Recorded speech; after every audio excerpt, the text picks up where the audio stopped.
I keep forgetting that you guys want me to make videos when I'm doing my salve. So I already started here. Just going to give a quick rundown. I have a list here. My perfected list of my salve ingredients. All the herbs that go in there. And so I have these jars that I put all my herbs in. And I already started that process. I have to add a few more. And then I am going to pour organic olive oil. And I will come back with another video in a second. Okay, so I'm done filling my jars. You can see they're probably about 2/3 full of all the different herbs. I kind of eyeball everything, but I could give measurements for anybody that wants to make it themselves. I'm going to go over the herbs that I put in here. So we have plantain, which is the plant that I post a lot about because it grows everywhere. It's the plant that I use when anybody gets stung by a bee. I'm super allergic to bees.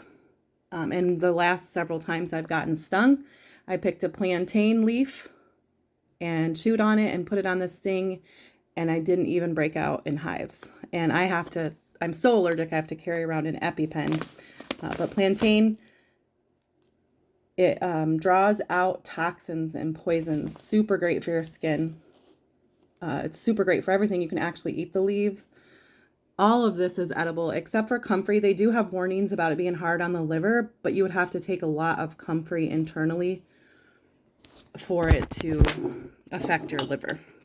But comfrey, these are my two favorites, and I put in my salve the most is plantain and comfrey because these are the ones that heal the most. And this is what makes the salve so powerful. So the comfrey leaf, they call it knit bone. We used it when my son broke his collarbone.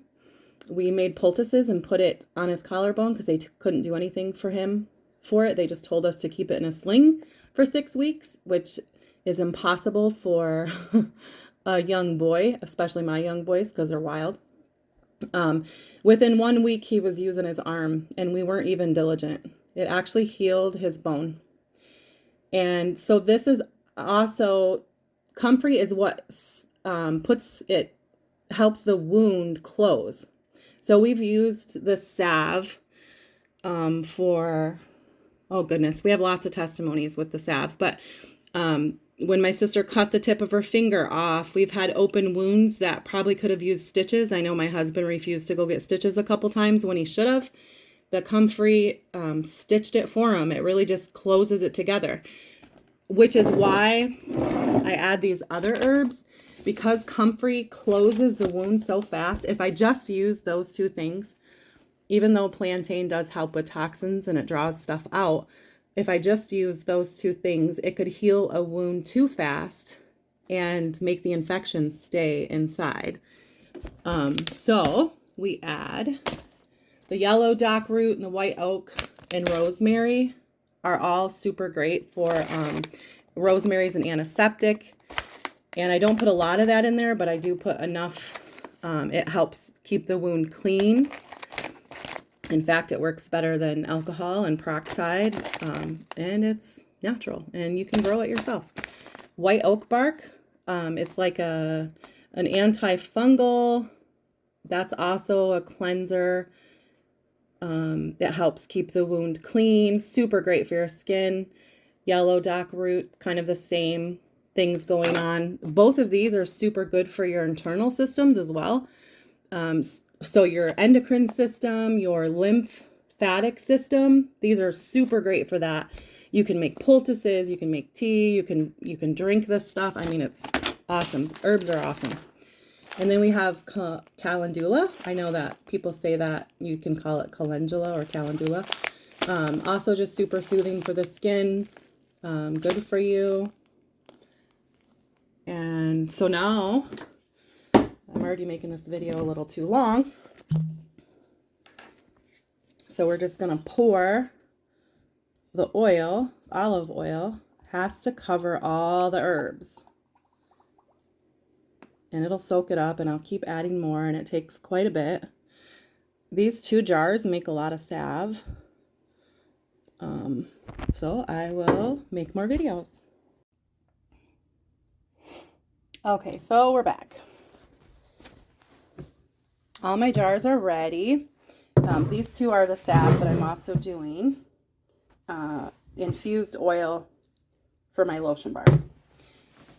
So when we're putting the jars, this is a makeshift double boiler is all we're doing here. We're going to put a towel at the bottom. Put the jars on top. It just helps it, the jars not to break. And we're going to place the jars in there. Make sure they are sealed tight, not touching, which they kind of are. And that the water's deep enough, you can see it in there.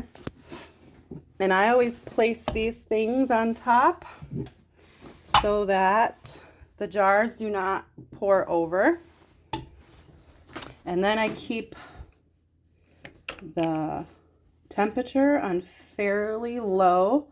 My stove is a little finicky, but I'll just keep watching it.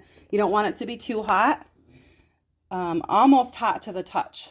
So I'm not sure what that temperature would be, but definitely not boiling. It'll kill all the nutrients that the olive oil is drawing out of the herbs. So, and then we're going to do this for a few hours, and I'll come back for the next steps.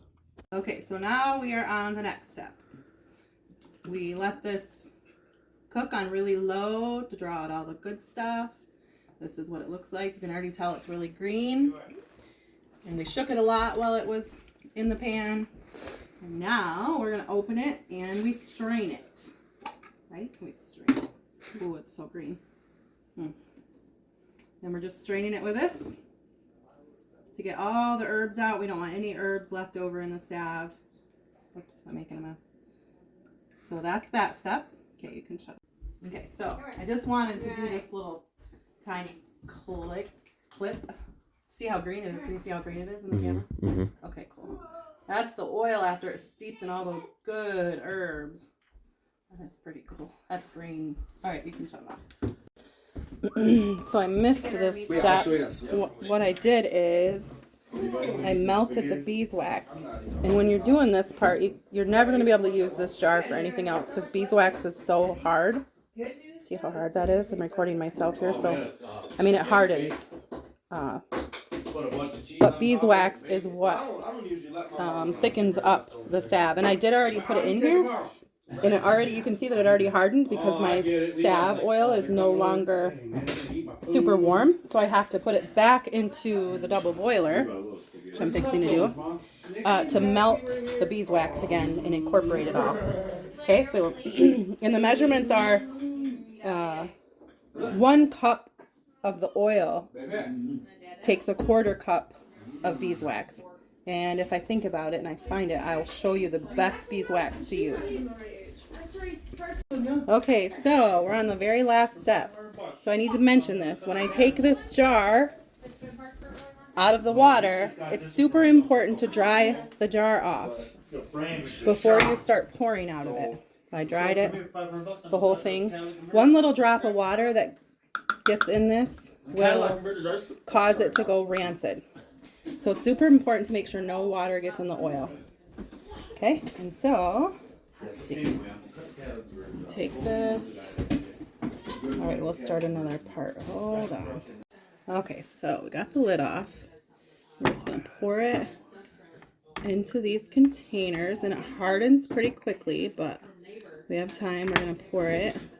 I leave just a little space on the top. Try to do them all uniform. Oh, it's so green. And of course I'm making a mess because I'm doing it with one hand. Yeah.